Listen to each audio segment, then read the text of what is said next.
What's the time?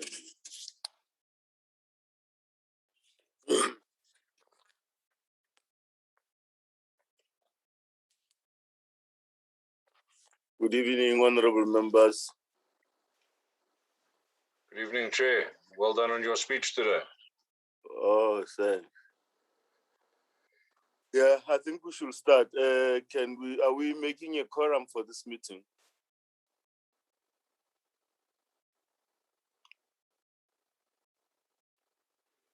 I'm seeing 4 members for now, Chair.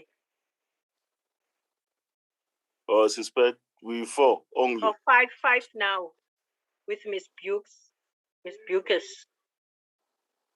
So we're not I think some members are still traveling from Parliament to the parks.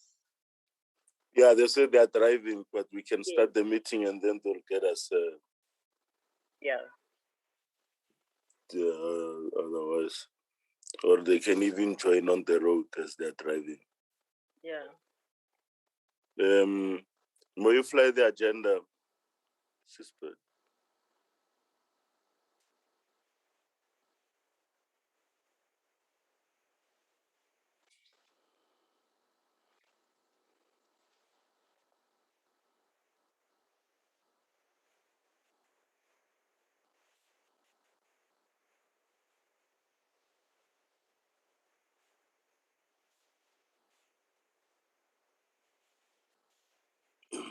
Yeah, here's the agenda, honorable members.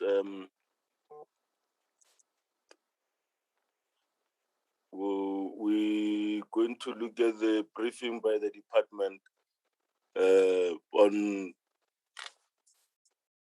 the old desire ramp 1 at military hospital, and then questions for clarity on comments by members on response by DOD, and then there'll be feedback by task team on allegations against the former minister, and then we'll close. Any mover for adoption? We do form a quorum.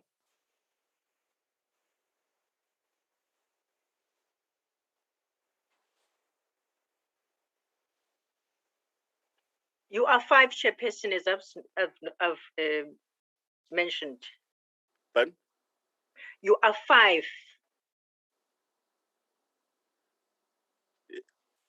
So how many? Does 5 make a quorum? No, quorum is made. You should be 8 to make a quorum. Oh yeah, sure. That is the answer I was looking for. Okay, then we'll wait a little bit and then check if members join in, because then we cannot start this meeting when we don't form a quorum. I guess so. Are there who is from the department?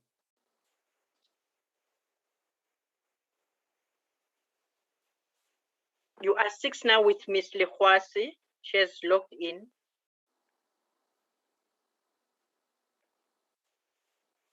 Thank you, Chair. I'm General Muli, Chief of Logistics. On behalf of the Department of Defense, we'll be giving the presentation from our side. Chair, I'm here. This is the SecDef. Oh, welcome, SecDef. Thank Thank I've you seen your very name much, now. Chair. I went And through the yes, list. yes, and General Mbuli is accompanied by 2 colleagues that come from the Works Formation. Oh, yeah, thanks. Welcome. Thank you very much, Chair. Bye. Oh. Thank you, Chair.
Chair.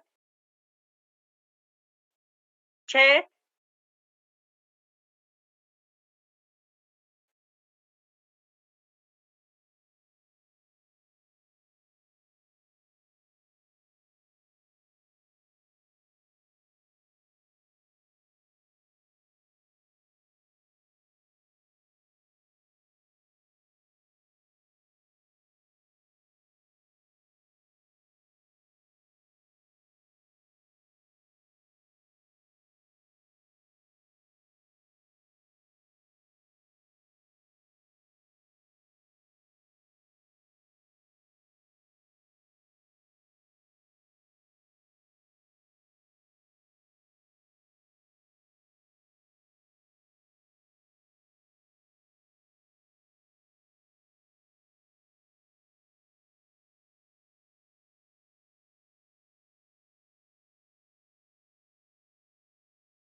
Recording in progress.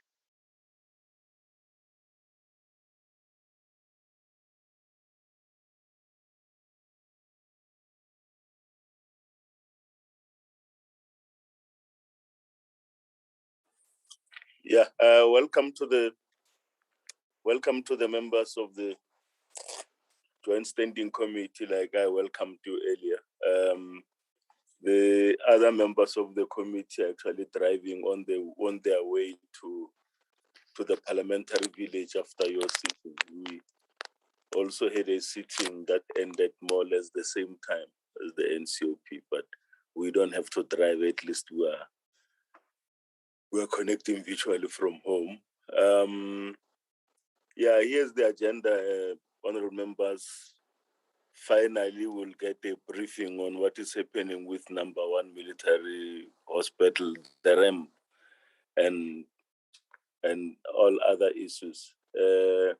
Can I ask if there's anyone who wants to move for the adoption of this agenda?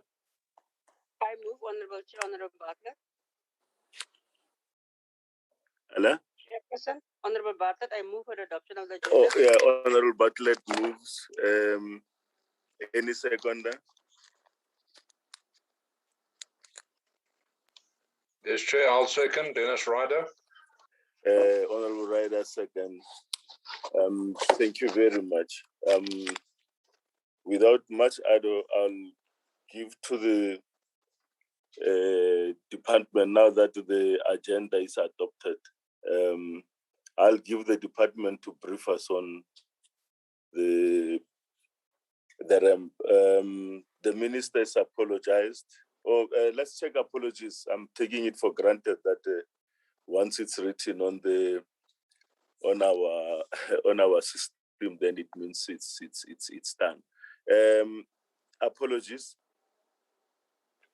On the part of the department chair is the ministers, and then the committee researcher had also extended an apology. Those are the only apologies which I received. Also, the minister and the deputy have apologized, both of them. No, Chair, the minister. I've only received one from the minister. Chair, the deputy minister will be joining the meeting shortly. Or the DM is in the meeting, they will be joining us. Thank you.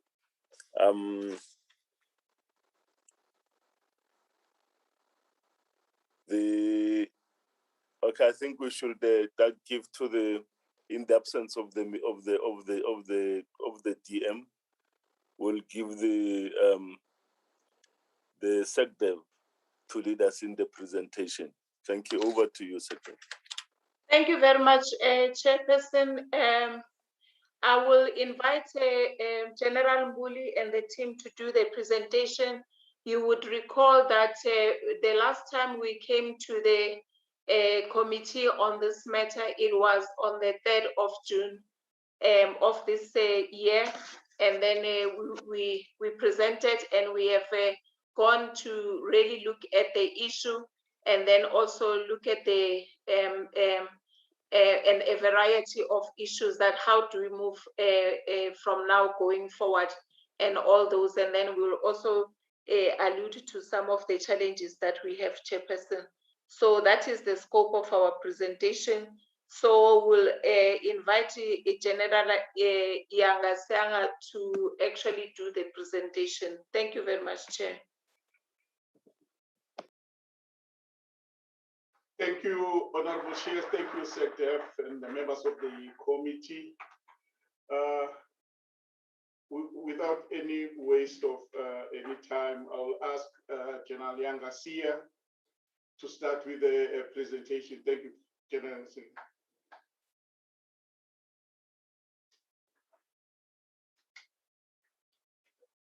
Honorable Chair, honorable members,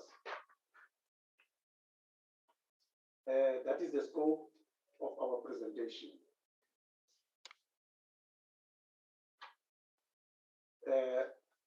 The aim is to update the Joint Standing Committee on the defense on the repair and maintenance of one military hospital, first floor. The cost of construction of the first floor and related services, as estimated in 2019, was 567 million.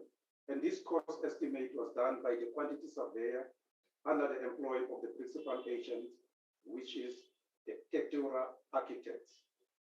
And the work done by the DOD since taking over from DPWI to date amounted to 52.6 million. The breakdown thereof will be explained in the next slide. The cost to procure all medical equipment and medical furniture was estimated at 839. This figure was worked out by the health technologies. However, if some equipment are bought and some are leased, the figure might change. The cost of outsourcing patients for financial year 2019 and 2020 was 182.4 million. This detailed breakdown will be shown in the coming slides of my presentation. I must mention that in order to keep the construction cost low, we have a plan to utilize our own artists and technicians to do some of the work within their respective specialties under supervision of professionals. We did this when we demolished the internal walls of the first floor for reconfiguration.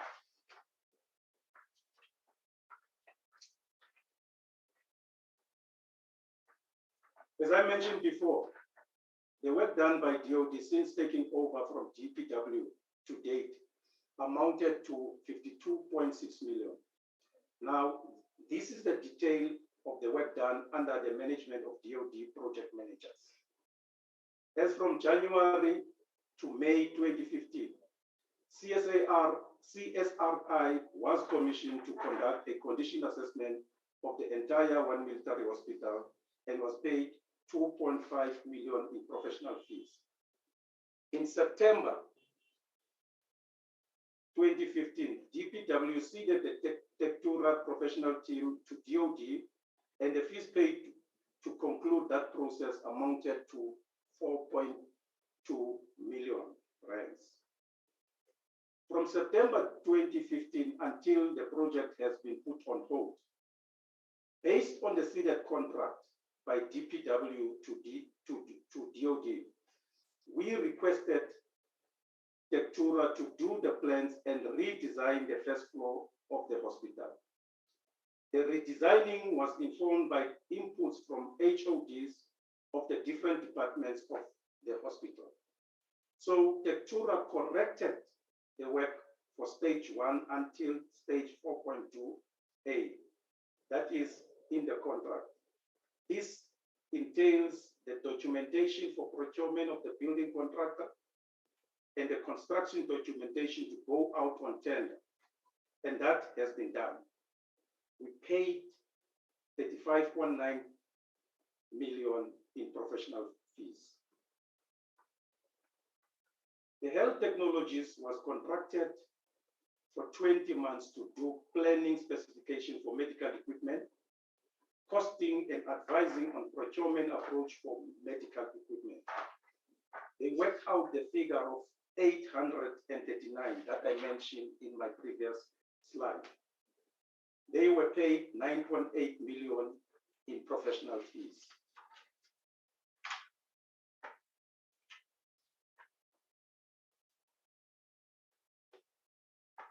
In this slide, the detailed expenditure of DPW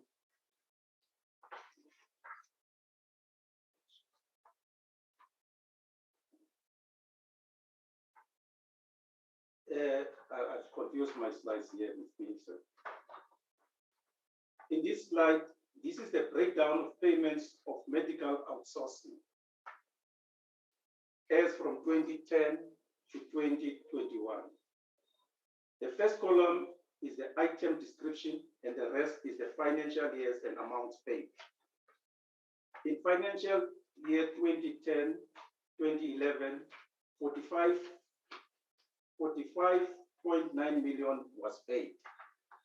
You can see the figures down there in the column, first column down there. In financial year 2015, 2016, 98.2 million was paid. In financial year 2017, 2018, 177.8 million was paid. And then in financial year 2019, 2020, 182.4 was paid.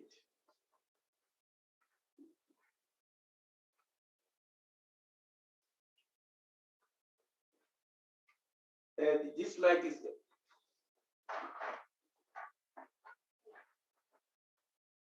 change the slide. We can move on to the next slide. This is actually the graphical picture of what I've just explained. We can move on to the next slide.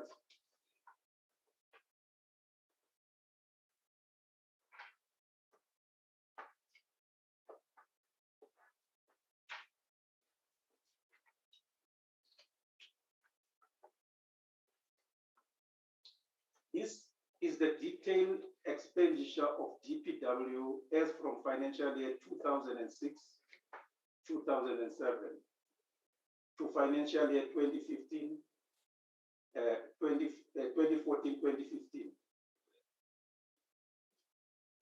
In the first column, it is the WCS numbers, followed by the requirement, and the rest of the column is the financial year with amount expended. The total expenditure of DPW as from 2006 Excuse me a little bit. May you switch on your video so that you know, people can see who they are talking to. This meeting is broadcast. I think it's on one of the media stations. So just show your picture, and then if it is disturbing your signal, then you know we can move it. But at least they don't have seen you. Oh, may continue, General. As I've said, the total expenditure of DPW as from financial year 2006, 2007 until financial year 2014, 2015 amounts to 479.2 million. Next slide, please.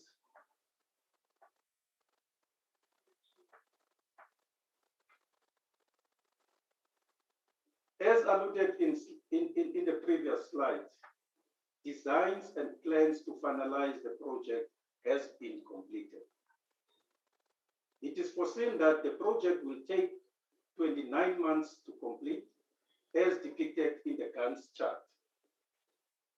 It will take 1 month to do the project implementation plan, 4 months for procurement of contract work packages and health technology work packages.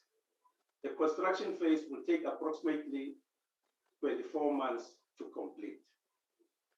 That is depicted in the Gantt diagram. Next slide, please.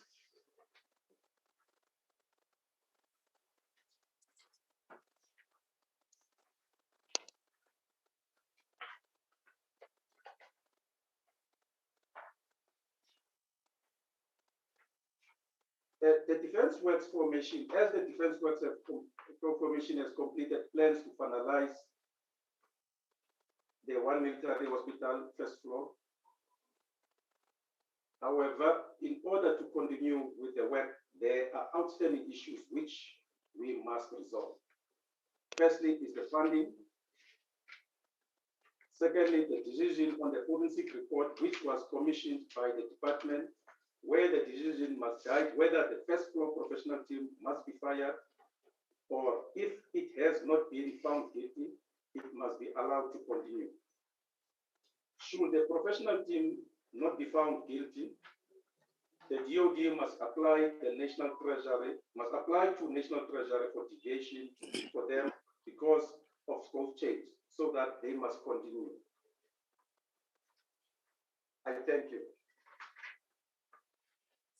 Thank you, Honorable Chair. That's the end of the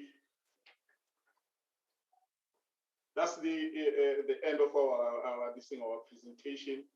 We'll then allow for questions and clarification on some of the issues that have been presented. Thank you. All right, thanks a lot, General and SecDev. SecDev, do you want to say something? Yes, I would like to say something, Chairperson, just before you open the floor for discussion.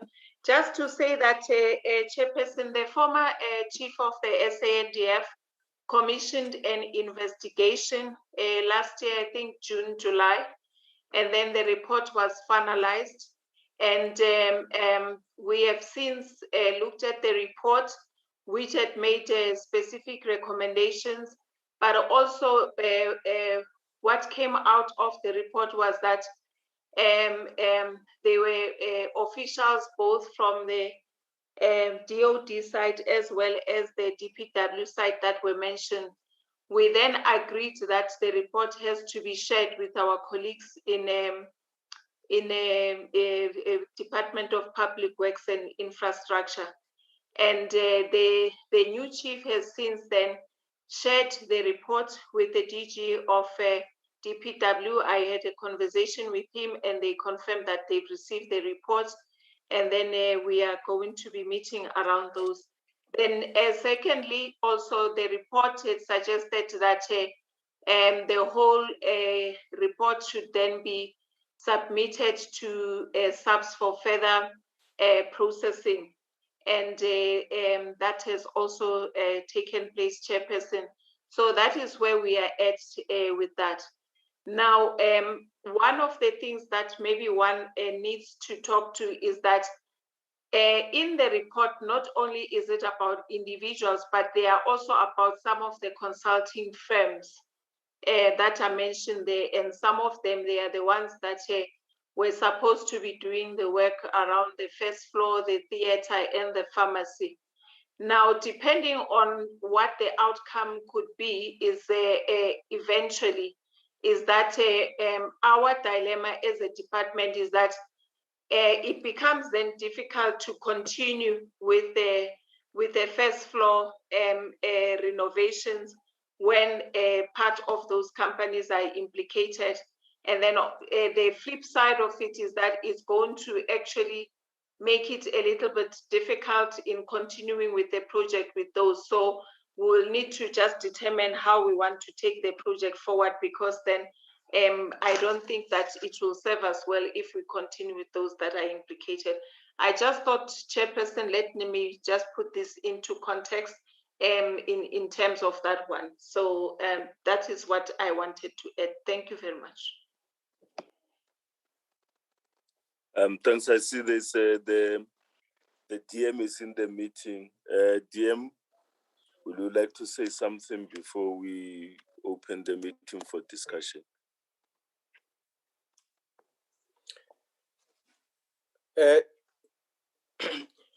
Chair, thank you very Yes. much for the opportunity, and to honorable members of the committee. I'm not sure, Chair, whether the things I thought I should raise, it would be appropriate for me to raise them at this point.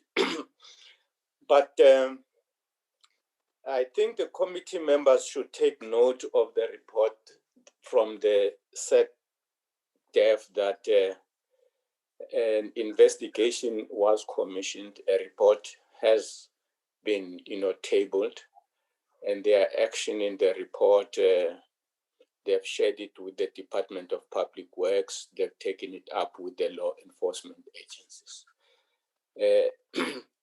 It would, of course, be proper that that report be shared with the ministry as well, because as I make this, intervention, at least from my office, I have not seen that report.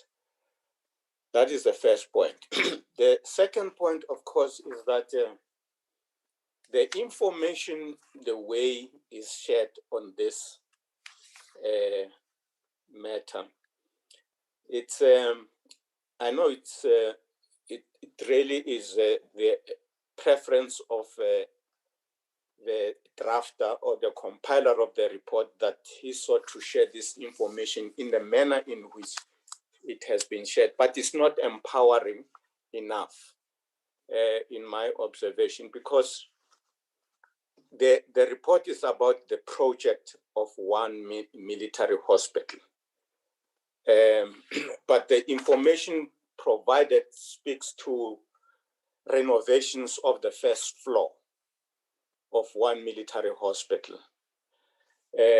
My understanding is that the renovation of the renovations on the first floor of that center was only part of a holistic project to renovate one military hospital. And in that context, it would have been useful for information to be provided from whence the project was commenced with. And as you would see in the report, in the presentation, there is a slide that talks about the work that was done under the Department of Public Works that starts from 2005-2006 financial year. And that the Department of Defense only comes in 2015, 10 years later after the project has been was started with.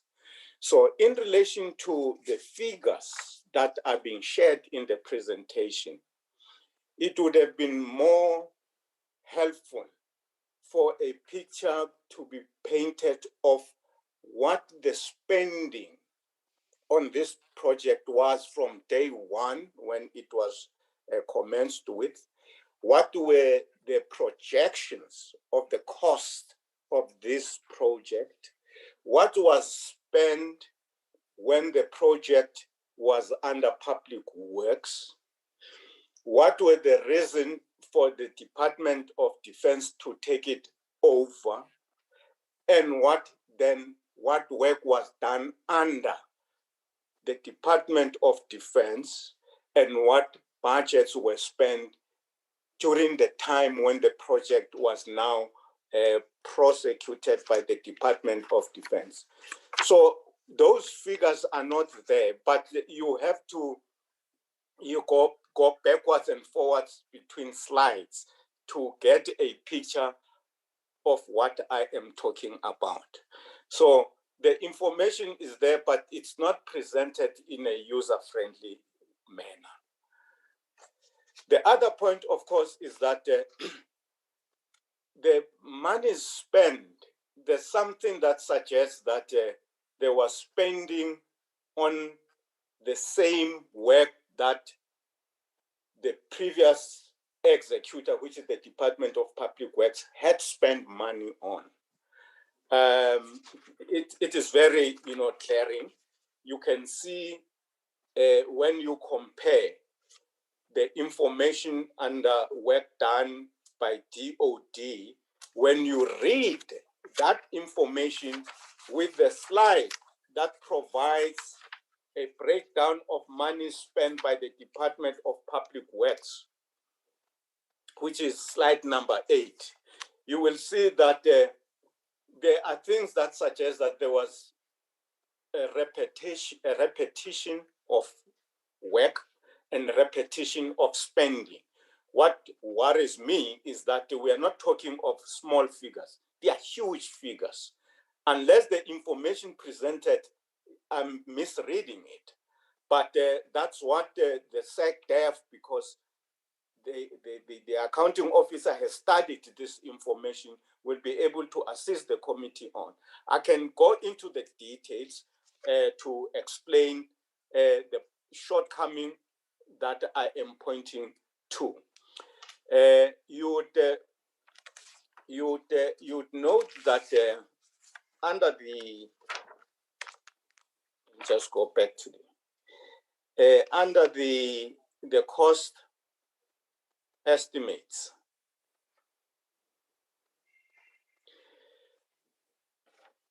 the first point which is problematic is that it says the monies estimated for the first floor was 567 million in 2019. But DOD, according to the same document that has just been shared with us here, took over this project in 2015. So there's no indication about what was happening between 2014 and 2019.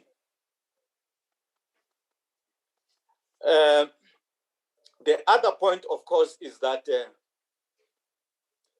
it is not clear that the 567 million that was estimated in 2019 was all the budget that was needed for the first floor, because somewhere down the line there's a bullet there that says the cost to procure all medical equipment for that floor was 839 million. So put together, the cost of the first floor is 1.4 billion. But you see, it's not visible that those are the amounts of monies that we are talking about here, that we are talking about 1.4 billion that was projected to be spent on the first floor, renovations. So the information, in my view, could be better presented, formatted differently in order for the oversight committee to have a clear picture of what is going on. And if in my reading of this information I am wrong, I must be corrected, and that's what the SecDef would be able to assist on. The information is very, confusing in the manner it is presented. The other point, of course, is that it is not clear what was the design of the project implementation, how the project was going to be implemented, because somewhere there is mention that the defense works formations, capacities or artisans will be utilized. But there is no information about from the beginning, how was this project planned for? How was it going to be implemented? Because the utilization of in-house capacities cannot be an as and when, people feel, it is good to do. It should be part of the design of how the project was going to be implemented or should be implemented. And that should be information, that a picture that is clear right from the beginning to say this project is going to be executed by, of course, industry enterprises, but there's going to be internal participation by the works formation, and it is with respect to this and that of the work to be done, and what would be the implication in relation to the management of that internal skill that is going to be utilized in the project. So I know that what I am raising, it's a whole host of issues, but it is a function of the difficult way in which information has been put together around this project. That's what I thought that the committee members must take note of. And as I have said, once the report is shared with the ministry, we will, of course, follow up some of the things that are not very clear in what is said here. Thank you very much, Chair, and to committee members. Thank you. Thanks, DM. I'll say, usually the end results of such investigations depends a lot on the terms of reference for the investigating team, and that if there are terms of reference for the team and the scope in terms of what they need to do, then the report obviously will talk to that, and then I don't understand why is the report not user-friendly, because it has to be understood by those people who have requested it. And if it was requested by the department and still we cannot interact with this report or understand or be able to find, things that we're looking for in this report, it becomes quite a challenge, I must say. Or maybe we need to also have a time where we'll be taken through this report once it is, so that it can be explained what its intention is and what has it uncovered, and again, what way forward does it suggest in terms of what we need to do to ensure that what happened then does not recur. It seemed like this ramp is double dipping, and it's double dipping millions. We're actually nearly getting closer to $1 billion that went into the first floor of a building. It's not even building a new building, DM. It's renovating an existing building. I think if we were to start a new hospital, we will be very far with that money that we've used on the ramp only. Let me open this for discussion, or do we take another matter before we open this matter for discussion? I need to be advised by the members. I see Honorable Mare, Honorable Ryder, and other members will follow. in that order. Honorable Marianne. Thank you very much, Chairperson. Chairperson, I think we must deal with this now. I think it's very, very important. And this is a matter that has been outstanding and it's coming on for quite a while. So if you will afford me the opportunity, I just wanted to respond in the following manner. Firstly, Deputy Minister, you talk more and more like myself, and I like that. The way that you have picked up the things is very important, and it's very important that the ministry must also be, very much aware of the threats and the things that we are dealing with, because it affects you, it affects your budget, and then we are the extension. I want to say that, Chairperson, you will recall that we have mentioned and called for this report, this forensic report. If I recall correctly, it was meant to be a forensic report. So this is outstanding for quite a while to us as well. And, I don't pick up when we will get it. So we cannot wait another year to get the forensic report. So maybe, the same time that it is given to the ministry, it must also be provided to us. In what format as well, in what circumstances, we can talk about that. But it is very, very important because it's our budget, and we are going into the BRRR now, and then then it's not long after that. Then we've got the main budget again. So it's very, very important that we need to get that forensic report as soon as possible. I want to agree with the Deputy Minister that it seems like there's a lot of duplication. The work that Department of Public Works has done, and it seems like that the Defence Works Formation had to go back and basically redo that work. Now that is wasteful expenditure. Now, is it wasteful expenditure for us, or is it wasteful expenditure for Department of Public Works? Because if the money was not properly spent by Department of Public Works, then it is very important that they must realize this is wasteful expenditure, and it's actually wasting taxpayers' money. So it's very, very important that we have to get to the bottom of that, and that must be part of the forensic report. Hopefully, that we will get very, very soon. I want to touch on a few things.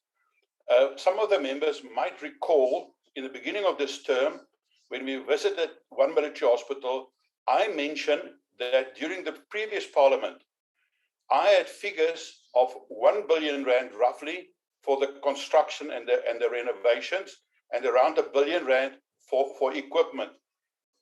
But it was never admitted. Now, hold and behold, today we see that Department of Public Works has spent nearly 500 million rand, and the estimate in 2019 was close to 600 million rand for us. So that is the billion rand that I was referring to, and that it was denied at that stage. that is the cost up to that date, and then the extra billion rand is the equipment. This is 2019 figures. It is very important to realize that equipment is probably not being ordered. And I would like to know whether those equipment have been ordered, and for delivery when, and what was the, because we work on a year-to-year budget, and I accept and expect that the funding and the spending for this year must be in the 2021-22 budget. Surely it must be there, or otherwise how is it funded? Because this is an ongoing project, surely next year's spending must be now already with National Treasury to be in the 22-23 budget. And we know how a medium-term budget framework works. So surely the department must be in a position to give us the estimates to date, today, 2021. We don't want to work with 2-year-old figures. We know what happened with inflation. We know what happened with the cost of imported goods, especially high technology stuff like this. It's probably going to be double that. So, and we need to know that already now. And then I want to ask, because we only talk about the first floor, but I want to ask, what about the radiology? If I am correct, the radiology is not on the same floor as the pharmacy and the theaters. So where have you provided for the radiology? And is there radiology equipment that we know it's high tech, very, very high tech stuff and very expensive stuff?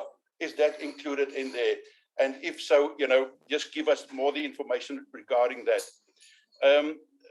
So if we can also have, the immediate cost and the cost projections today and how much is in this year and next year's budget. Then I want to ask on the what the ministers also referred to, and that refers to a certain extent slide 9. We know that they have told us that it's not only the first floor, it's not only the theaters and the pharmacy. We are aware of the money that the Development Bank has given us for the 7th floor. So I want to know, because what is the involvement of the Development Bank of South Africa? Are they still involved, and to what extent? Because in a previous meeting, the indication was there that the Development Bank of South Africa will basically take over this project. And today there's nothing been mentioned about the Development Bank. So we need to know what is the role and the involvement of the Development Bank, because there it was referred to roofs that must be repaired and probably be renovated. And also they've talked about sewage pipes, water pipes, things like that. That is very, very old stuff. And that is already a problem now. Now, surely, and as the Deputy Minister said, it's not only about the first floor, it's about the other stuff as well. So for how much are we in? Then on slide 9, there was this forecast been given of how long will it take what and when will it start. Now, when is that first day? Is that on the 1st of January 2022? Was it already on the 1st of June this year? So in other words, how far are we on that schedule? And so that we can also do our calculations for making sure that you stick to that schedule. Chairperson, one can ask more questions. Oh, the other thing that I just wanted to know, and that is with the budget, will all the money being provided for just in the normal budget, or is there a specific funding source for this expenses? Chair, thank you very much. Thanks, Honorable Mare. I think when we were in Pretoria at the number 1 mill, there was an explanation about why, that there were some equipment that were bought, and then because of the calculation in terms of the sizes, they had to the equipment could not go through the passages because they were smaller, thus pushing them to chop the holes, maybe in the redesign to create space for them. So the impression I get is that there were equipments that were bought. Now, among those, if there were some of the medical equipments that were bought, where are they now? How much did they cost? And are they still reusable? Can we still reuse them? Honorable Ryder, your hand was up. Thank you very much, Chair. Yes, I'd like to share some of the, excuse me, I'd like to share some of the Deputy Minister's frustrations with the presentation. And to be honest, I feel a little bit insulted by what's been brought before us today. I think that we're all aware that there's an ongoing project that is one military hospital. There's an asset standing there that needs to be fixed. And now we get told the history from 2015 to now. Well, guess what? In 2015, Barack Obama was still the president in the United States. The rand dollar was at 12 rand 26, the rand to the dollar, and Collins Chabane was still alive. That's ancient history, really. We've moved on from there. 2015, and we can't refurbish one level of a hospital, one floor of a hospital in 6 years. That's disgusting. And then to come to this committee and say, well, you know what, these are our 2019 projections, and without the money, we've got no answers for you. So realistically, Chair, I mean, I appreciate the fact that the Deputy Minister is here. Frankly, I think that the Minister should be introducing herself to this committee sooner rather than later. And I think this would be a matter that we would like to hear from her on, because this is a matter of policy. Are we going to fix this hospital, or are we going to give up? And frankly, what the General has presented to us today says, well, we've given up because we don't know how much it's going to cost. We don't know where the money is going to come from. So we actually need direction on this. Are we going to call it a day on one military hospital? Let's lock the doors and walk away, or are we going to fix the thing? So there needs to be direction given from the Minister, what the intention is, and then we can start influencing the budget. Because to come here to the people ultimately that influence the budget and say, well, you know what, this is half a picture that we've bothered to put together for you. Tell us what you think. Not acceptable to me in the slightest, Chairperson. I think that we really need to have some direction. So let's decide. You know, do we want to fix 1 mil or do we not? That's my input. Thank you, Chair.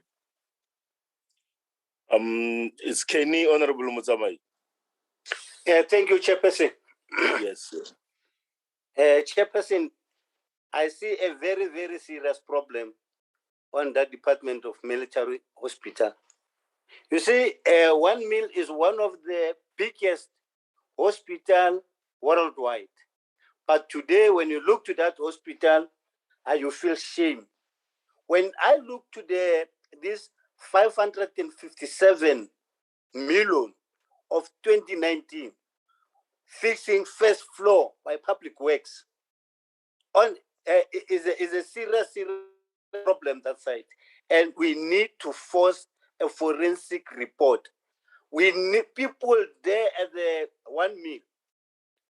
They were not only fixing first floor, but when you go and check first floor, even now, this project was a project of 2010. Up until today, there's nothing at all. When you get to that place, I want anything. There's the only thing that they can say, money was eaten. About 1.4 billion. Ijilwe, who are the people who don't bring a forensic report to us? We want a forensic report to us. And we must also go there for us the second oversight visit and see what there's a big corruption there. People must be arrested for what they've done. I thank you, Chairperson. Thanks, Honorable Muzamai, for your opinions. Your comments. Honorable Co-Chair, Honorable Kaba, the floor is yours. Thank you very much,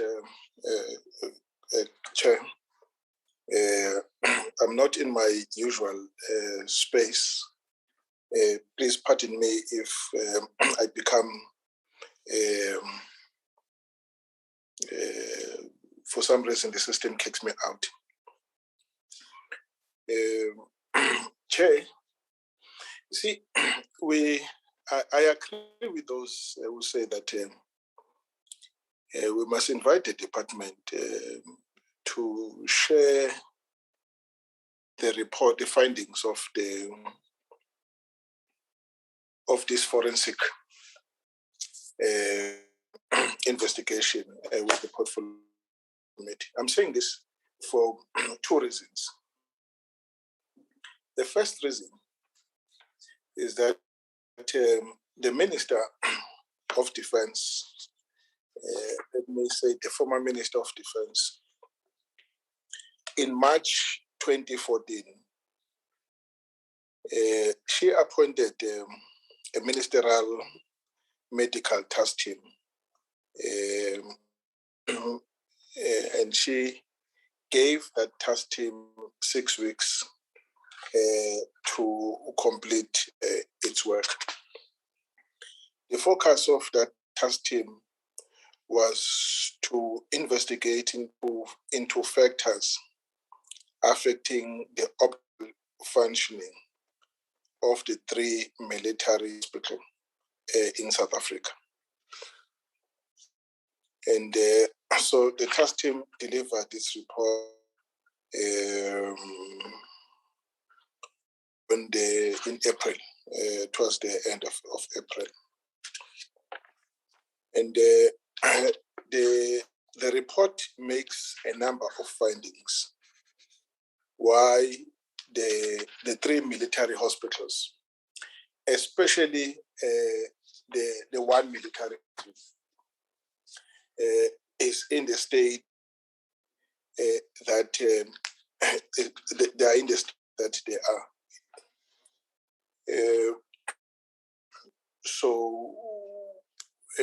And 2, they also make findings on the ramp. And they also, these repairs, the first floor repairs, they also make findings on the outsourcing done by in this hospital, especially the 1 military hospital. They also say that the military hospital and lost its accreditation as a hospital that was also servicing African Union and United Nations as because they were for supporting as they had that accreditation by the AU and the United Nations because they were actually because the hospital was accredited to support external and international peacekeeping and peace enforcement operations. We lost that. It's 1 military hospital. So as we speak now, it's no longer being utilized as level 4, a hospital for the United Nations and AU. Now, that's how much we have lost over the period, largely owed to the non-completion of the work that was started in 2006 until 2014 at a cost of 479 million rand. And we're actually not told what was achieved or what has the 479 million rand achieved. It's one thing to say the work has not been completed, but it's another thing to start to look at the value for money and whether there is anything to show for the 479 million rand that was expended on this project. And as a result of the project failing, the defense section says it's a failed project. The commission that the minister appointed in the one that I've just spoken about, she appointed, also says it was a failed project. Now, this project, when it took out this project, took out the whole first floor, which at the time was accommodating 12 theaters, an intensive care unit, a high care unit, casualty department, and a laboratory. Now, that's the heart of the services that are provided by the one military hospital. Now, as a result of that project taking out those services, and we now have to deal with the outsourcing. The figure that we've been given of outsourcing, I think it's up to R1 billion if you start from way from the beginning, if I'm not mistaken. There's a figure of outsourcing that we have paid so far, largely due to non-completion of the first floor by the companies that were appointed to top. Now we have to pay so much out, and then the team, the Makgoba team that was appointed in April 2014 by the minister recommended that we must even investigate the amount that we have actually paid for the services that for the outsourced service. You know, they are even saying that all outsourcing invoices from private health service providers must be handed to the public market inquiry into the cost of private healthcare services for further scrutiny by the Competition Commission, whether in fact there was value for money. Because the money the department has paid is astronomical, and yet still we are still where we are, and we still have to pay more money because was collapsed. Whether the collapsing is related to the outsourcing, that's a matter that was supposed to be investigated. And in June this year, we also received a report, and that was presented in June, that the roof was still leaking. And so it confirms the report, the roof was leaking. And the report in June, which was presented in this committee, said the roof was still leaking and was starting to threaten the renovations done on the first floor. So with the situation of taking one step forward and taking two steps backward, basically the hospital,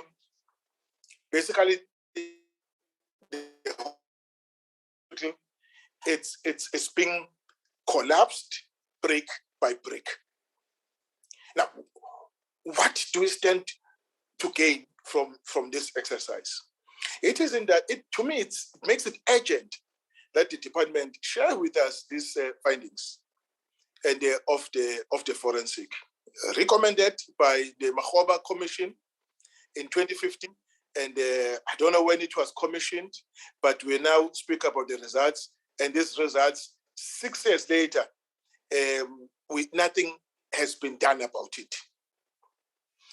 So, Chair, I would want us to leave on that, and then really confirm that we need the findings to be shared with us, so that we know whether there's any value for money. 1, 2, whether action is being taken about the people responsible. 2, companies and individuals within the department. And 3, whether the challenges identified in both reports, the findings of Makgoba and the findings of the forensic, are actually being addressed. Chair, I would just want to leave it at that for now. Thank you.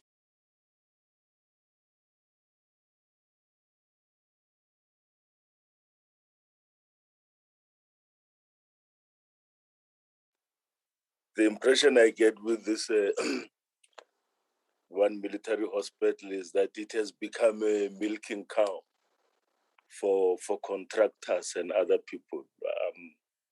I don't understand why should just a ramp, one floor, cost such a lot of money. I've already asked that question. May we give this opportunity to the department to respond? I can see Motsamai's hand is still up, and Honorable Motsamai's hand is still up. And Honorable Kabach, Coach, will you lower your hand also? Thanks, Chair. I will do my apologies. Okay, thanks. Honorable Motsamai, do you still want to talk? Honorable Motsamai? Okay. He'll raise his voice if he wants to talk again. Oh, thanks a lot. Over to you, Sekdev.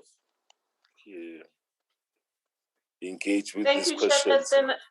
Thank you very much, Chairperson. Before I come in, I would like to give the floor to General Gekan. Thank you, Chair.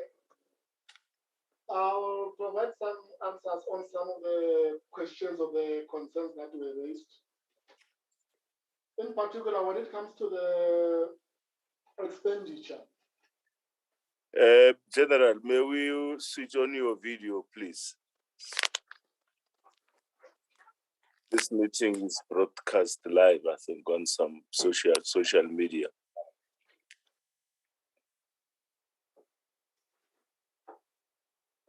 And social distancing.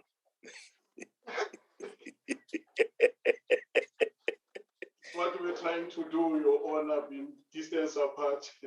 Yeah, no, it's okay. You may proceed. Sorry about it. Where I come from, but Tabaditwa Mashong. Tabaditwa Mashong. Thank you. Over to you, General. Thank you, sir. I would like to clarify the two issues in terms of expenditure, where the committee members and the DM have got some concerns. If one looks at the expenditure that was incurred by DPW since the inception of the project, up to where we had to take over, that is one of the reasons that forced the department to say, let's take over the project, because the expenditure cannot be justified against the deliverables.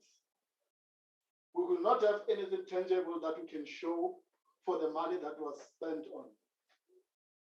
And then secondly, if you look at the issues where it looks like a duplication, yes, it might look like a duplication, but in terms of the construction, there is some work that the DPW has done in terms of the designs, as well as the plans. But from there, when we took over, we realized that the plans and the designs that were done by Public Works, they are not covering the entire requirement of the department. The additional 35 million that we paid for the plans and the designs, it was based on the new requirement to make that hospital functional. That will also address the requirement of the one military hospital, other than what the plans that were existing. And then also, we also picked up that in that costing, as you can see, Chair, it includes the health technologies, which initially were not part of the scoping. In terms of the health technologies, that is where you get the professionals who are going to design and commission your medical equipment. And that requires they are working hand in hand with the consultants in terms of designing the space where those type of machinery, in terms of their usage, will be placed. That's why we have that. And then the incurred expenditure also from the CSIR. We were trying to do the condition assessment so that by the time we get the contractors on site, already we have an indication to say, what is it that we need to fix? Because internally, we didn't have the capability to do that for us. So, and then again, when I go to the issue of the project execution plan, That is the Gantt chart. I think my colleague General Nyangasia, when he presented, he indicated that the project is estimated to take 29 months. Therefore, we are not currently in a position to say from the 1st of October, we'll be starting with the project. Therefore, 29 months from the 1st of October 2021 will be finished. That is due to the appointment of the contractors to actually take the project forward. It is not been done yet. And then as indicated is that the DBSA, as a result of the expenditure of public works, we had to cede the contract to the Development Bank of Southern Africa. Those were going to be our implementing agent for the hospital. Now, in terms of the contract that Public Works, the type of contract that Public Works has entered into with Procure, which was their principal agent, it required clarification in terms of, are we going to dismiss them and then continue DBSA, or they have to be ceded with the contract to be subcontracted under DBSA. That engagement had to take place between the DBSA and the Procure. However, the investigation that has taken place, we are not certain if we are to continue with the DBSA and Procure to continue the implementation of the execution of the project or not. So once that has been clarified, we will be able to say, this is the month, exact date that we will start, because that is dependent on the agent that must execute the project in agreement with us in terms of the exact date when the project can start and be completed.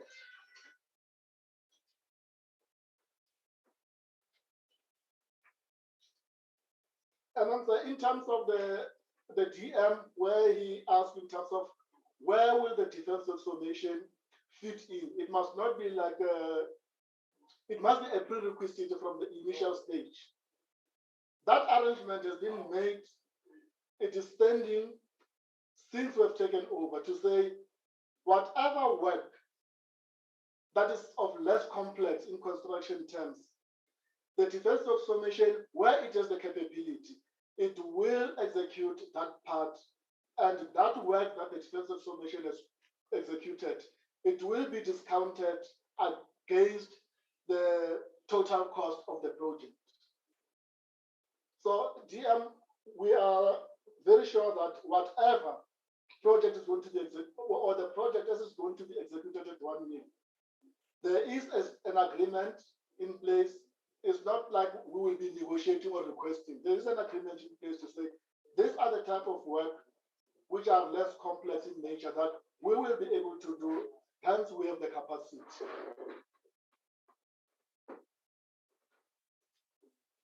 And then the last one that I would like to mention is the cost that have been put forward in terms of the estimate cost of 2019 of the 567 million. Yes, the costs were done by the professional team. As you might be aware that we are not yet capacitated to be able to perform this type of work, where we can be able to put up the construction cost ourselves. And then with the absence of the implementing agent, we cannot provide the final figures as of today to say how much will it exactly cost us. That will have to get the professional team that can do all the work, the assessments, plus the QS, quantity surveying to determine the costing as of today. Thank you.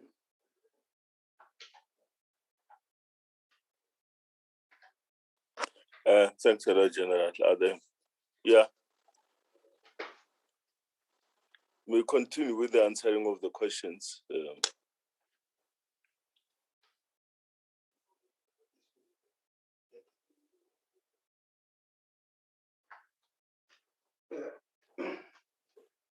Chairperson.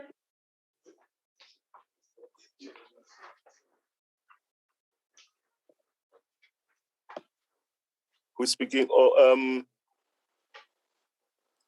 SecDef. Oh, SecDef, yes.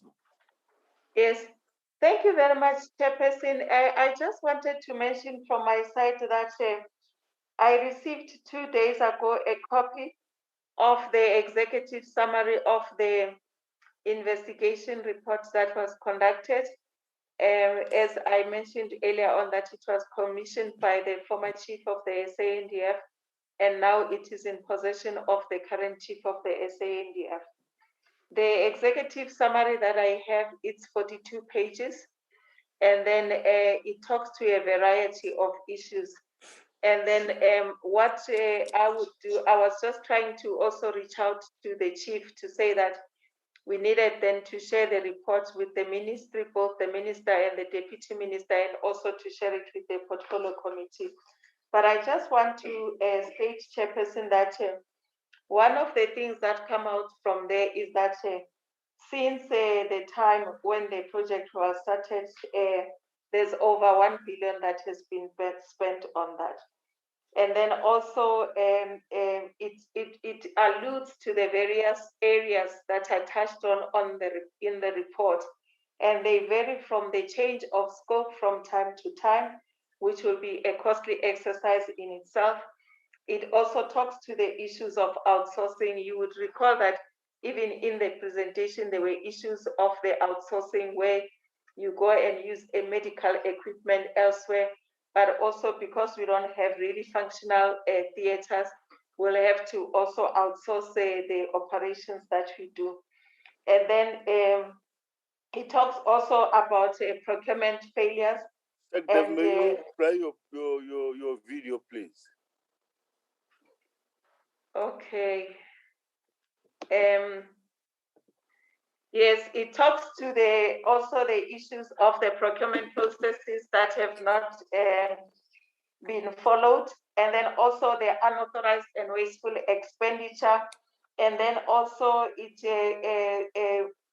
talks to the issues within SAMS as well as the works formation. I think largely within the works formation that we needed to build our own capacity if we are to manage our own infrastructure, in the sense that if we go through the devolution with the Department of Public Works, we should be able to manage that. But also, Chairperson, just to state that it does make certain recommendations specific to the Department of Defense as well as the Department of DPW. And as I had alluded to earlier, I did have a conversation with the DG of DPWI, because then this report was actually being sent to him, because then we wanted that we then have action taken in both departments. And I think from the responses that we received from General Kekana, it does also state that most of these contractors that have been used, they are contractors that are that have signed an agreement with the Department of DPW before, and then they were then given to us for us to utilize. So those are some of the issues, Chairperson. Tomorrow we will dispatch the report to both the ministry as well as share it with the committee. And I think that once you have tapped into the content of the reports, it will make it a little bit easier maybe to have a discussion and also knowing what the outcome of the report has been.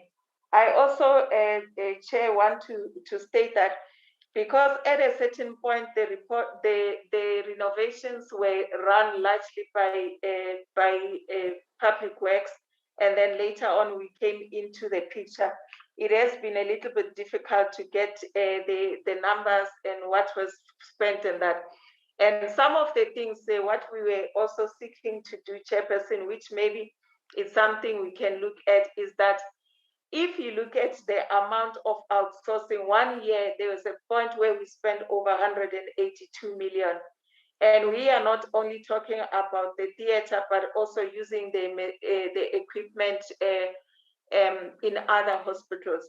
Now, one of the exercises that we need to embark upon is then to say, as we move forward, where is the value for money? Because if we are to procure this equipment, it means we have to have the money upfront to buy everything, which then will allow us not to be able to outsource. But if we don't have, there may also be an option of leasing for a certain period of time, and maybe with a view to buying at a reduced price from what they would have bought it in the beginning. But that will mean that whichever company will be finally decided upon, it will be the one that will have to raise the money. But these are options that when brought to us to say that this is what it costs to lease, this is what it costs to buy upfront, as well as also if we then do the renovations and we do our own operations, how much money is it going to cost us? Because just outsourcing alone, it is singled out in this report as one of the areas where a lot of money has been consumed. I just thought, Chairperson, let me share with yourselves this, but tomorrow we'll dispatch the report. I thank you very much, Chair. Maybe I can give to General Muli if there's anything to add.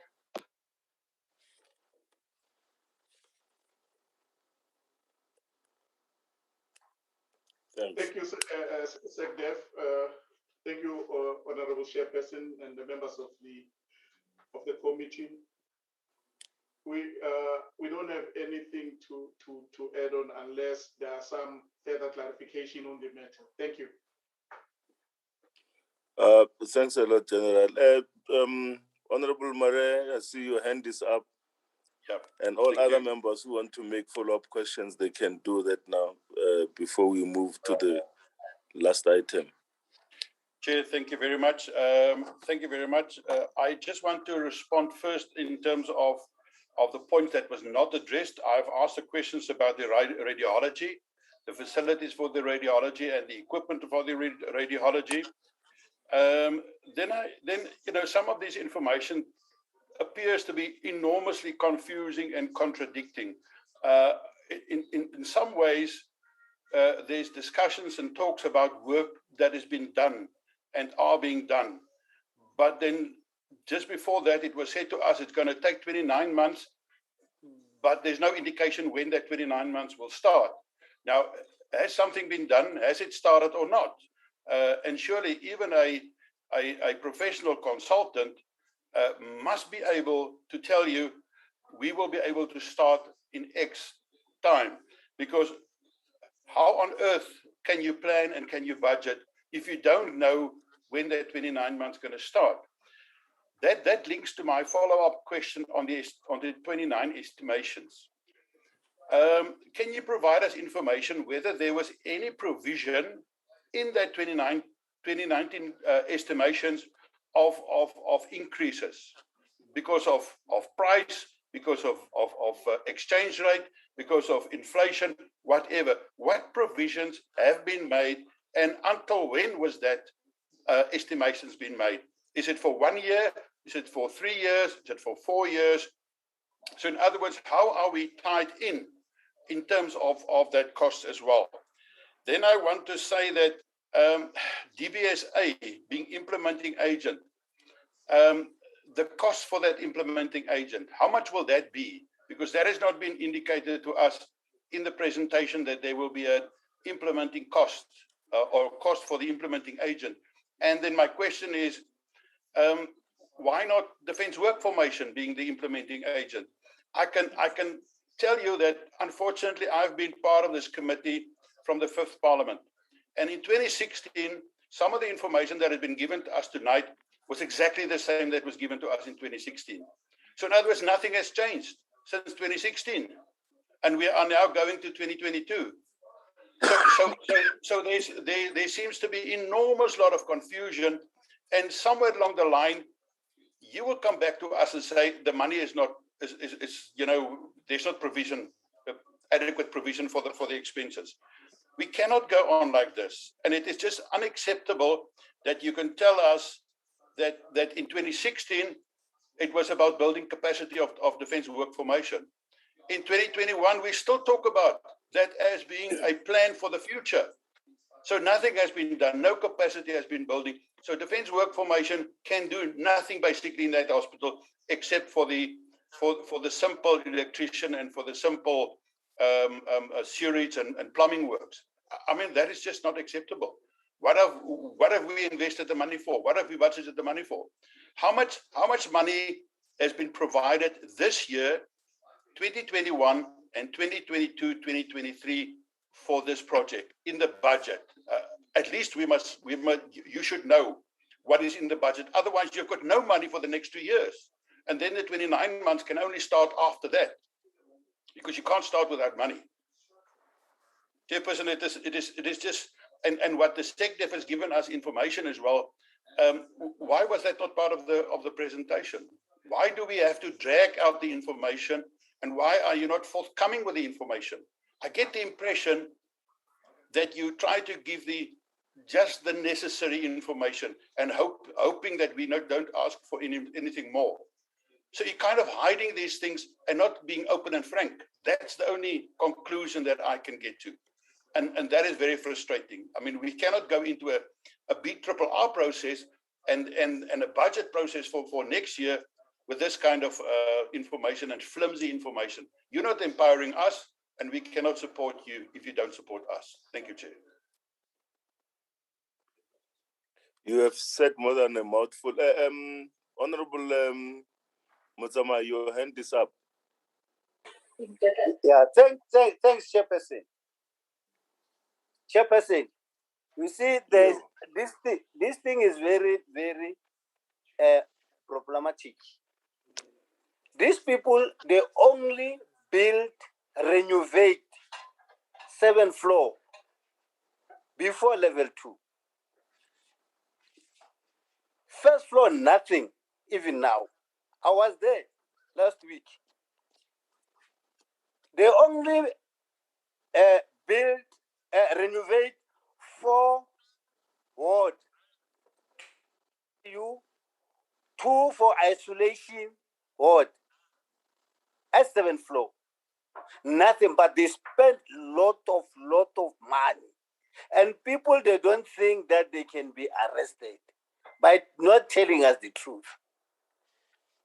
This is a very, very serious issue. I said if we don't get a forensic report, we must force to get a forensic report, or we must go to 1 mil. 1 mil is not at heaven, it's just here. We must go and make an oversight visit and come back with a full information. Then the people, they can be arrested, people, they can be charged for the corruption that they have pushed.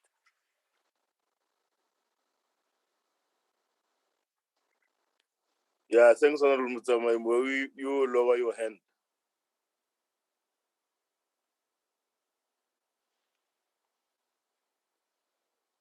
Thank you. Is there any comment from the members or further questions?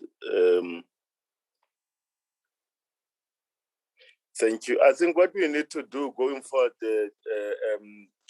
Co-Chair and honorable members, it's will need to be taken through this report. I know it hasn't gone to the ministry as yet. Maybe after that we should be taken into confidence, and so that we look at some of the things, so that where there is need for us to do interventions, we'll be able to do that. If where they need support and all, that will be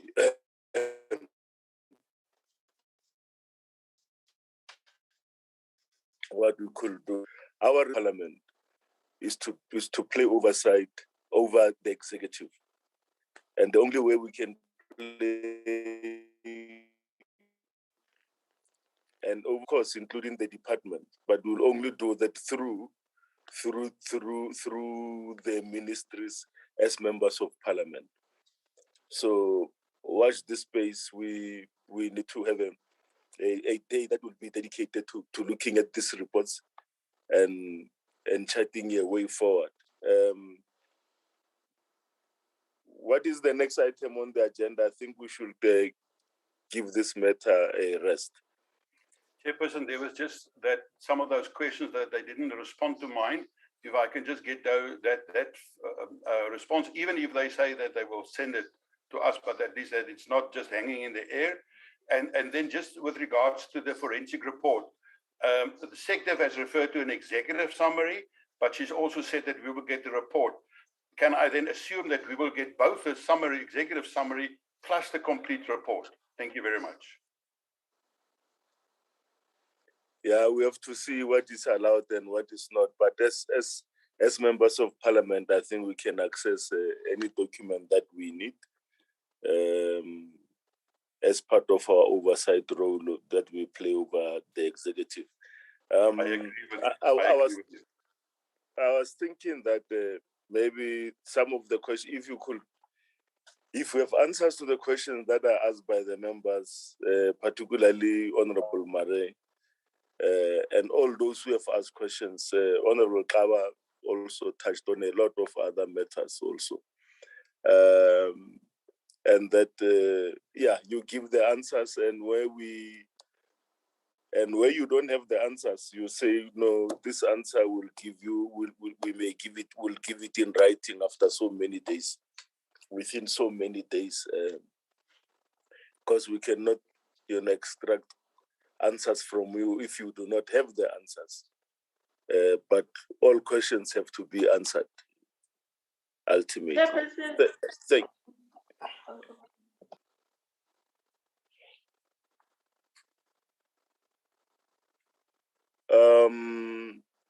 Honorable Kaba, I can see your hand is up. Yes, Chair. No, I wanted just to agree with you that we must not let this matter to rest. I'm absolutely shattered by the response that says having spent 479 million rand on the project, but there is nothing to show for it. And indeed, we went there. We couldn't see the amount of money that they're talking about. We only saw walls that were to be broken down because they were not,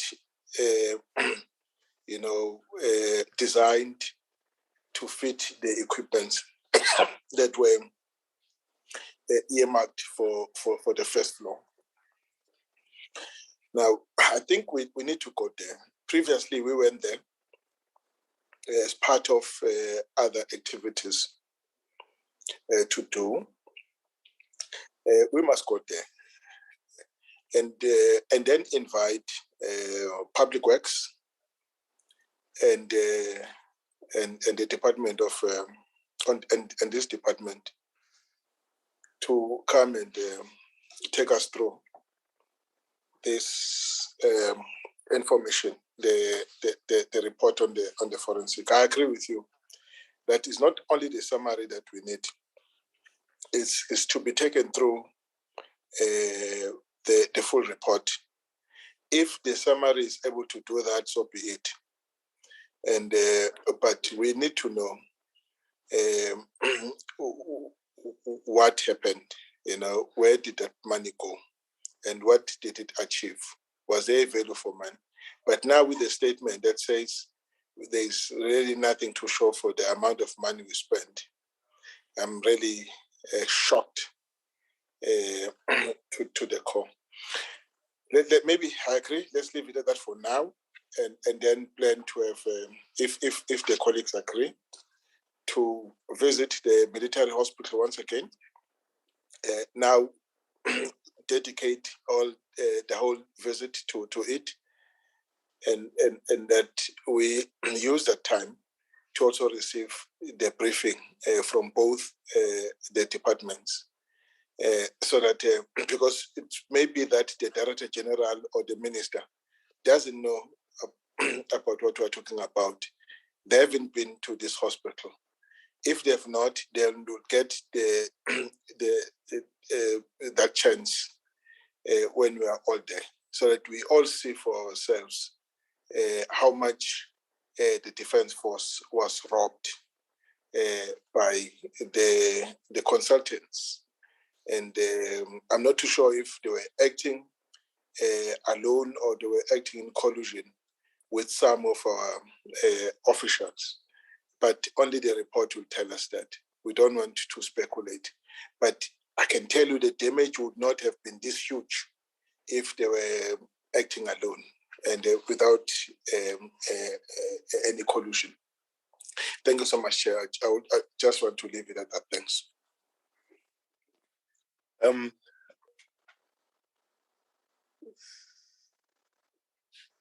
Honorable Mute, your hand is up.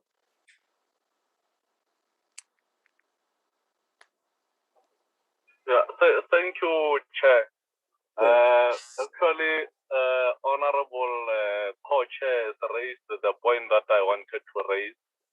I suppose mine will be to support, so that at least we sit under the same roof with both the DOD and the Department of Public Works. Because we might not get all the information or all the answers we need from DOD, because they, as you have heard from their responses, I think it will be better if we sit in the same meeting with them and the Department of Public Works, so that they also account on these monies that were made available by the department to them for the implementation of this project. And mind you, Chair, it's not the only project that is problematic. We went to 2 mills in Cape Town. It's the same thing. So it can't be business as usual. We can't turn a blind eye on these issues, where money is being squandered, for a lack of a better word, and for non-delivery. We can't really say we are satisfied with money that we have spent and money for value. In fact, the money that has been spent, you look at the work done, you tend to ask yourself as to whether people are really that clumsy to allow these things to go on under their watch. So yeah, I'm supporting that view that we need to dedicate a day and have a meeting with DOD and DPW, so that we can get answers to this question. Thank you very much. And I suggest that we need to look at people who should be invited to that meeting. Amongst others will be Treasury. We'll need Treasury to be in that meeting. And if monitoring and evaluation works also in this in the security cluster, it will be nice also to have them in that meeting, because I think these are people who will be able to break down every little thing and show us if we are being, I don't want to use a wrong word, if we are being misled or given half-cooked information. Because what you see as the figures and what you see on the ground do not tally. So in those words, I'll say, let us close this matter and then move to the next item on the agenda. What is the next item on the agenda?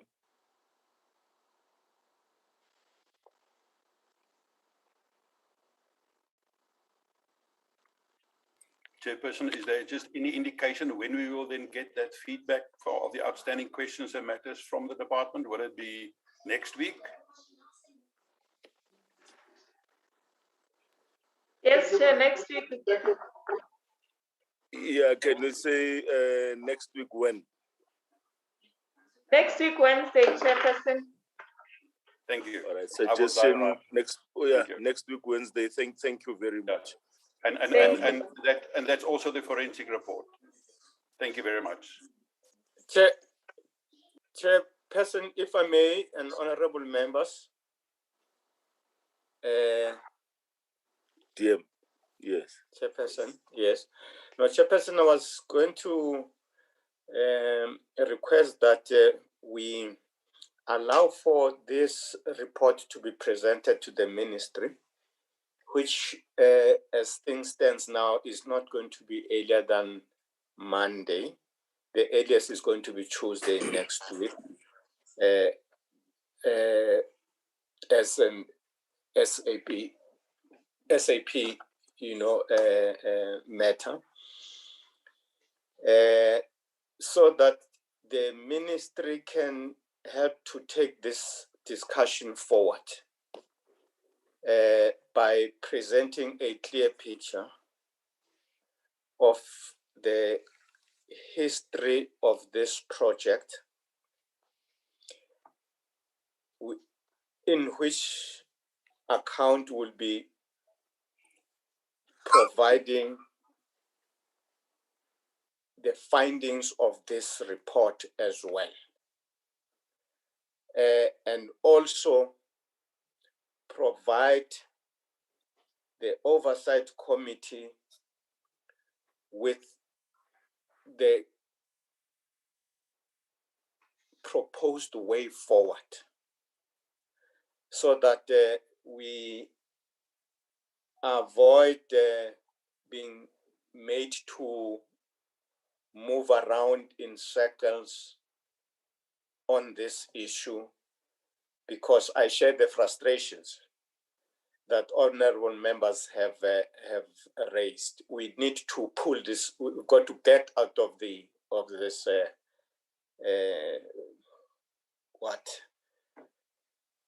a morass that we are in. We need to get out, and that should be the purpose of the next meeting. And for the next meeting to be empowered to do so, the ministry has a responsibility to bring a report to Parliament about a full account of the project, where it started, what happened, what is the forensic saying, and what is the way forward.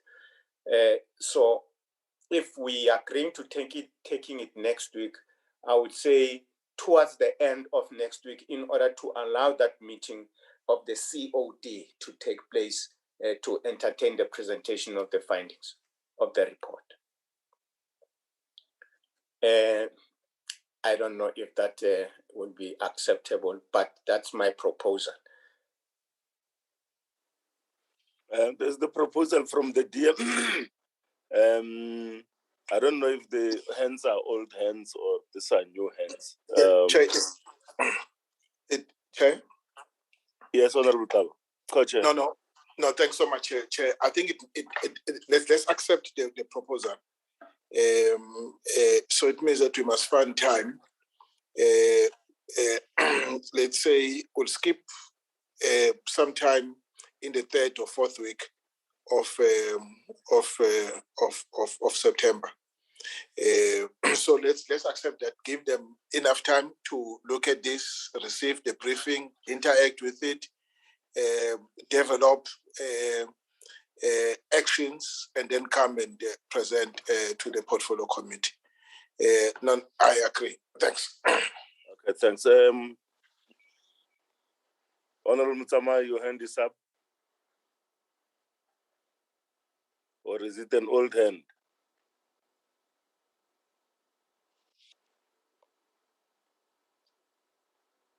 Old hand, you can see it's an old hand there. It's not a fresh hand, young hand. Okay, no, thanks a lot. Now I guess we'll have to move this thing maybe to the 3rd week of September, and that we need to get a confirmation from the ministry if they will be there in that meeting, because I think we need we need the minister in this meeting this time. Yeah, it will be it will be important to have her in the meeting. And of course, as we go, we will engage and decide who else do we invite to this meeting. I've already mentioned the treasury, because those are people who watch the pest. They are the ones who give us this money that we use to build a wall and demolish it and build it again and demolish it. You know, so with those words, we'll deal with this matter in the 3rd week of September. What is the next on the Thank agenda? you very much. Thank you, Chair.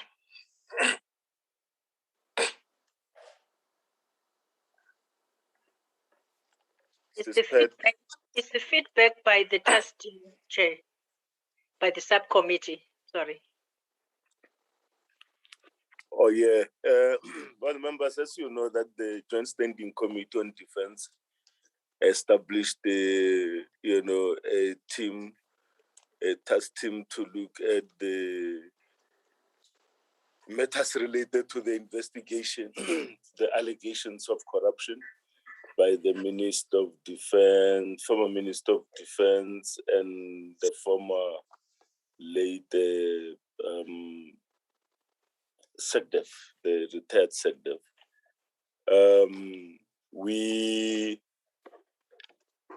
Can I ask Peter or Juan to fly the report, because it's just a one-pager. It shows step by step what we did since we were established as the subcommittee, and then it will say where are we now, because our mandate was until the end of August. This report was this feedback actually was distributed to the members earlier today. I don't think we should reread it, but I think it's so clear that these are the things that we did when we came in as the subcommittee. Can you look at the dates? They are from the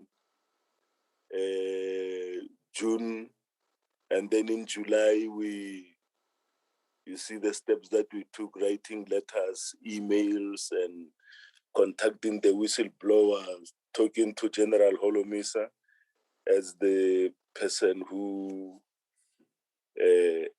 alerted us, who came with this news about the whistleblower. And for a long time, we can only talk to the whistleblowers through General Holomisa. And we decided in the subcommittee that we'll give all matters related to contact with the whistleblower to deal with our lawyers. Lawyers have these things of confidentiality and what. So they will trust one another, and we will be able to get something. So we went on, and up to now, really there is, on the 31st of August, that is exactly the last day of our deadline. The legal advisors received a letter from the whistleblower's attorney. The letter states the whistleblowers did not draft an affidavit, but a statement because of the above alleged breach confidentiality. We were promised that for the 21st of August, but actually we didn't get anything for now from the look of things. I'm leaving it to the members now to engage. Or can I ask the co-chair to chair this part, because I cannot chair and then make a presentation. No, thanks, Chair. No, it's fine. That is in order. All right, colleagues, this is the presentation from the convener of the subcommittee. It's a report one that their term has expired.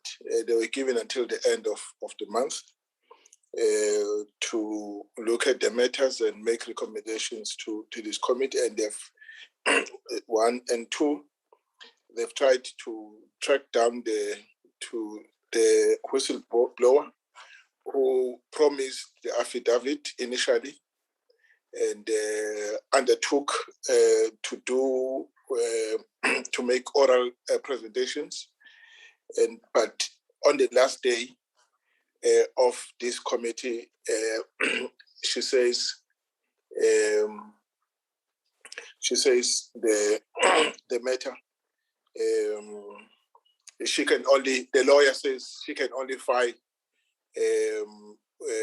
an affidavit, which is of course less than what we have requested of her or him. I still don't know whether it's a him or her. So in a sense, that is the information from the convener of the subcommittee. Colleagues, now the matter is on the table for discussion. Mr. Mara, your hand is up. Yes, thank you, Chair. It's very, very frustrating because the one moment you get the information, General Holomisa has also phoned me, and I think he phoned probably you as well, or the chair of the task team, to say that the whistleblower will give us the information. Now I read in the last column, the last paragraph says, the letter states the whistleblower did not draft an affidavit, but a statement because of the above alleged breach in confidentiality. Which alleged breach in confidentiality does the person refer to?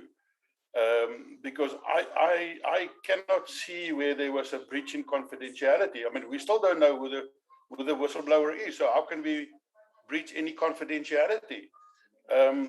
This is very frustrating, and I get the impression that people are trying to play games.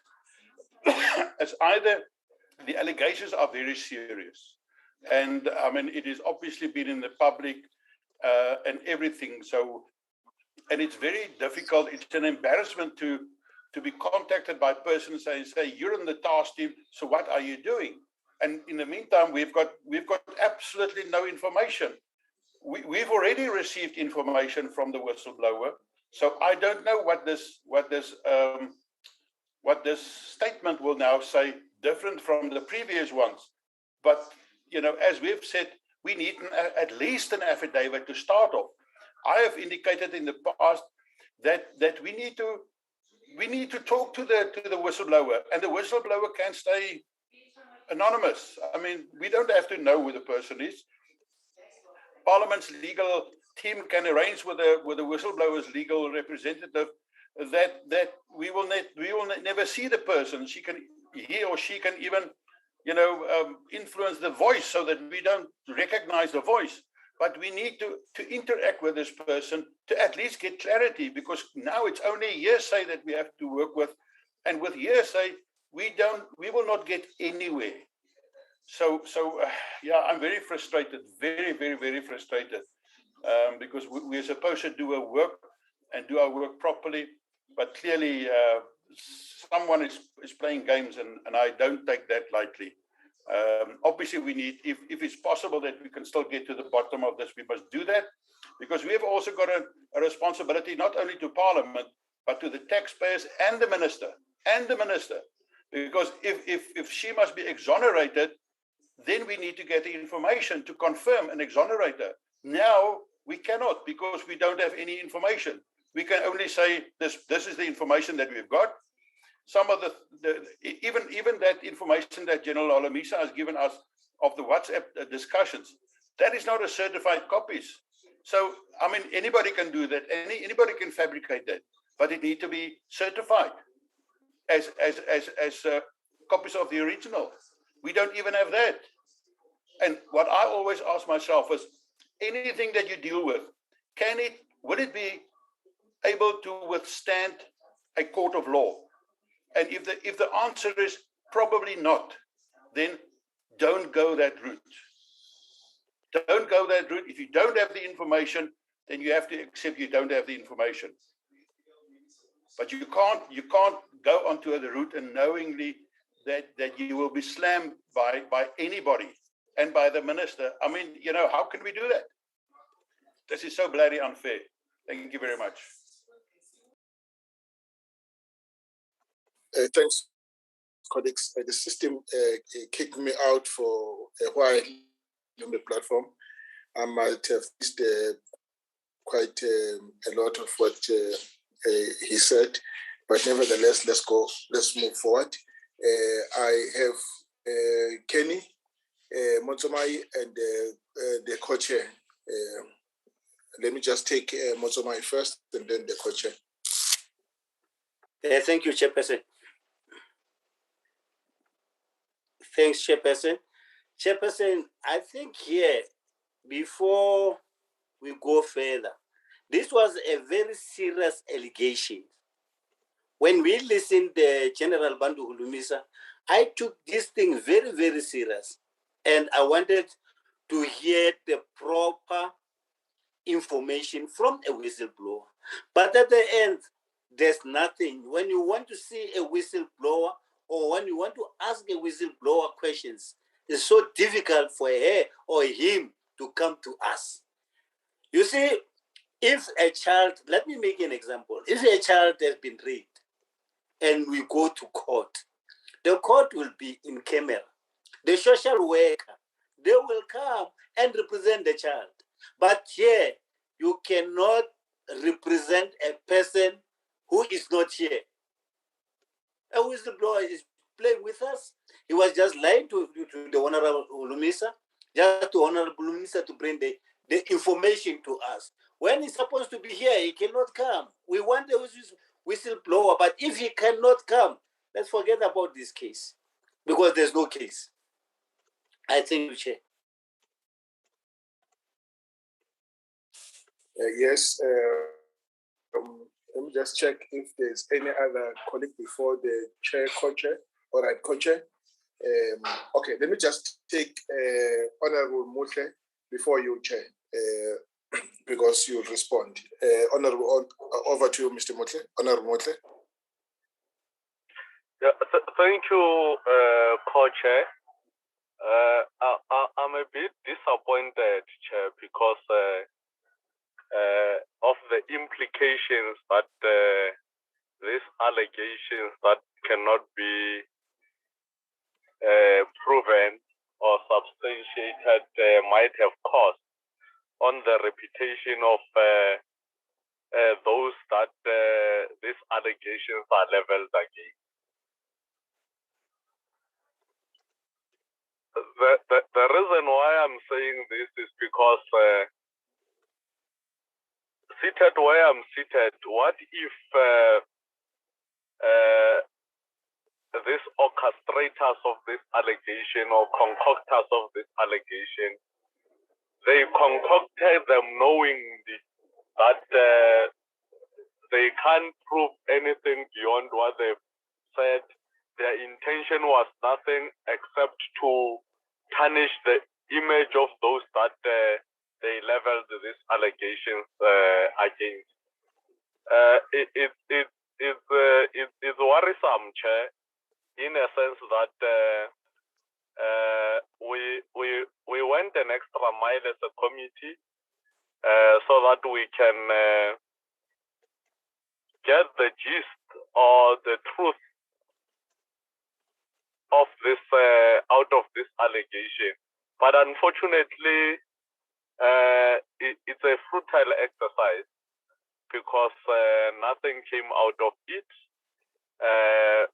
But those allegations might have impacted negatively on those that these allegations are leveled against. So we need to be very careful going forward how we treat this kind of allegation as and when they come and consider the implication. I'm saying this because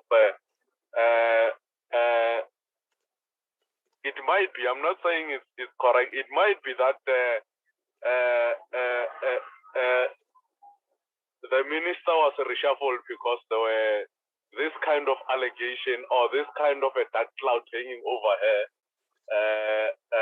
And it's very much unfair. But I'm not saying that is the case, but I'm saying this kind of allegations, as serious as we treat them, we need to be very careful as a committee how we accept and deal with this kind of allegation, particularly from people who are not willing to stand their ground in terms of coming forward and bringing the information, because it might be against any one of us, Chair. Tomorrow it might be you, it might be Honorable Mare, it might be Mutsamai, and those allegations will stick and their reputation will be tarnished. Thank you very much. Let's be careful how we treat them. Thank you.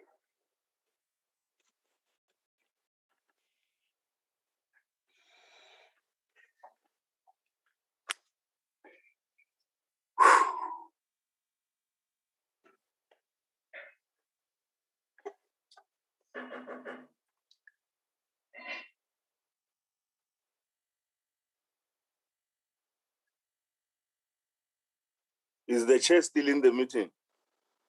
The co-chair? No, I think the system kicked him out. Yeah, no, okay. No, then it is fine. But was I audible, Chair? No, you were very, okay. very audible. Yeah. Thank you. You were absolutely audible. You were audible, and I think we are all on the same page. And co-chair, I mean, you must just take us now forward, because, yeah, as I said, it's disappointing, and it's person is playing games, and I'm not eager to play games. I wanted to work and to do my job. That's it. No, thank you. We all may be feeling more or less the same way, honorable members. These kind of matters are not new in South Africa. Just some time ago, there was the story of the philanthropic white boy, which was actually a scam that was played on one of our, very respectable citizens in the country. And, he took it up being convinced that actually there was something tangible, only to find that somebody took him for a ride. I'm not saying that it is the same with this one. But I'm just saying that I take your comments very seriously. And that for me and the subcommittee, as the convener of the subcommittee that just gave this a report on what we did, that is all. And so we close in this matter. And if there is to be anything else, the Joint Standing Committee on Defense will have to establish another committee to look into that matter, if it's to arise again. They call it, I nearly said resurrect. I'm not sure if it's the right word to use. Chairperson, I want to agree with you. You can resuscitate the committee at any time. But there's no purpose in going on beyond our term with nothing to work with. If there's something coming back, Peter can inform us, or the legal advisors of Parliament can inform us, and then we can, recall the committee and we can start our work. That's it. No, thank you very much, honourable members. This will be the last item. This is our last item on the agenda. Or is there? Do we have minutes?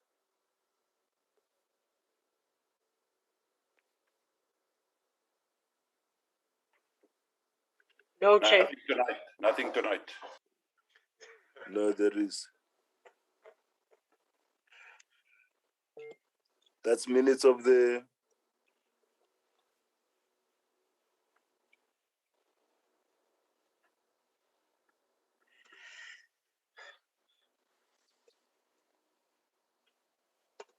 Is it what date was it? The 25th, 26th, or what? Or the... I can't increase the font on this one. Can you?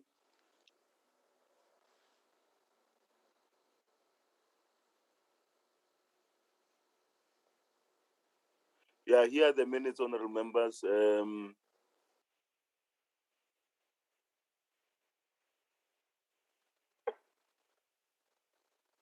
Can you increase the font a little bit?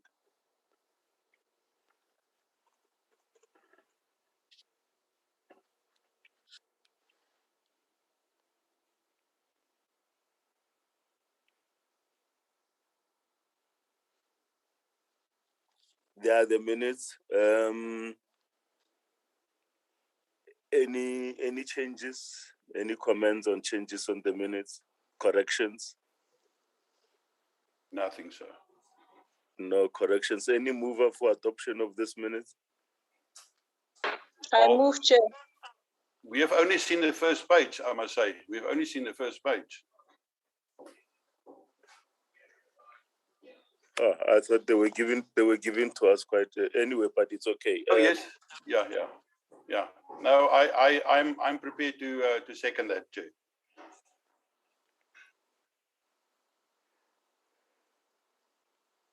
Any mover for adoption? I will move for adoption. The Honorable Maria moves. Any seconder? I will second, Chair. Who is seconding? Bekus. Oh yeah, Honorable Bekus seconds.